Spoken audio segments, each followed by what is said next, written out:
वंदे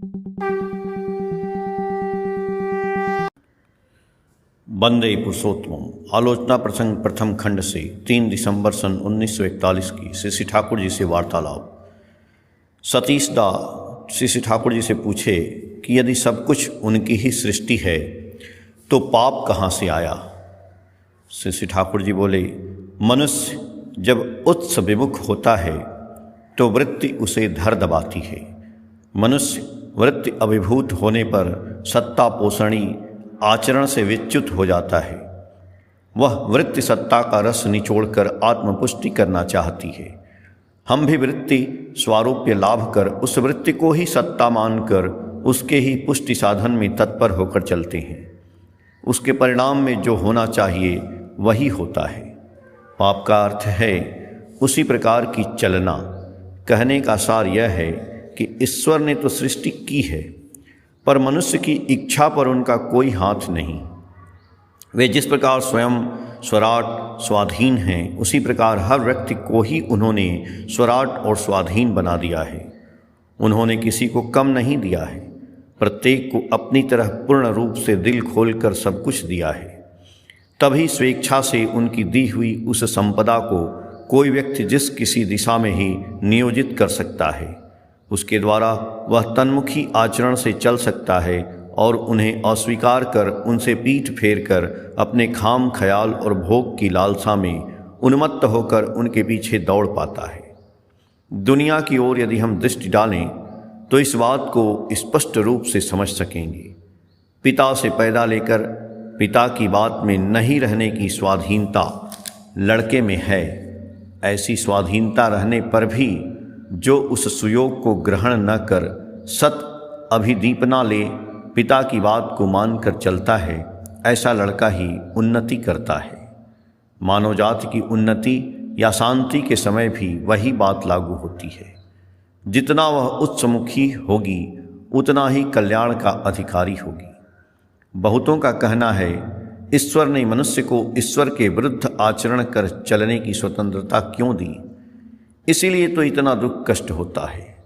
किंतु इस बात का उत्तर है जबरदस्ती प्रीत नहीं होती है। यदि होती भी तो उसका उपभोग नहीं किया जा सकता है। मनुष्य में अनियंत्रित प्रवृत्ति चलन की संभाव्यता रहने पर भी जब वह उसकी उपेक्षा करता है, स्वेच्छा से अनुराग निबद्ध होकर वृत्ति प्रवृत्ति को सुनियंत्रित कर इष्टमुखी तथा ईश्वरमुखी होकर चलता है, तभी वह अनुराग दोनों के लिए उपभोग्य हो उठता है। ऐसे स्थल में ही लीला रस का आस्वादन संभव है।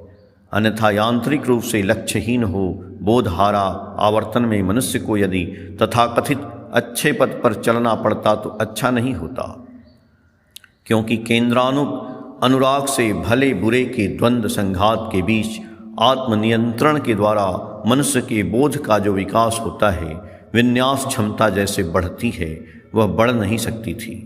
मनुष्य का विवर्तन भी नहीं होता, उपभोग का प्रश्न भी नहीं उठता।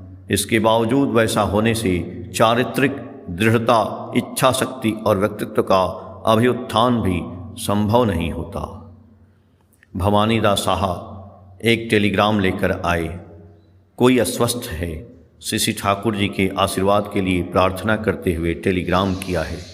श्री ठाकुर जी बोले, अभी जवाब दे दो, कौन सी बीमारी है विस्तृत रूप से लिखने कहो। प्रफुल्लदा बोले, आरंभ में भगवान तो अकेले थे, सृष्टि उन्होंने कैसे की। श्री ठाकुर जी बोले, उनमें वृत्ति थी।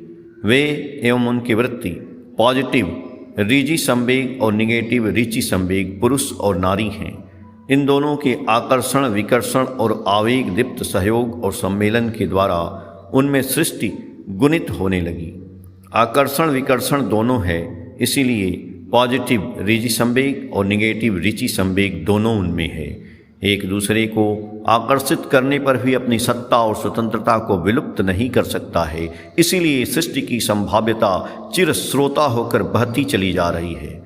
पॉजिटिव रीचि संवेग जहाँ जिस रूप में विद्यमान है उसके काउंटर पार्ट विपरीत अंश के रूप में तदनुपातिक निगेटिव रीचि संवेग रह गया है। इन दोनों की क्रिया प्रतिक्रिया के माध्यम से सुष्ट सृष्टि लीलायित हो उठी है। इसीलिए हम लोगों के शास्त्र में भी मनोवृत्त्यानुसारिणी स्त्री की बात कही गई है।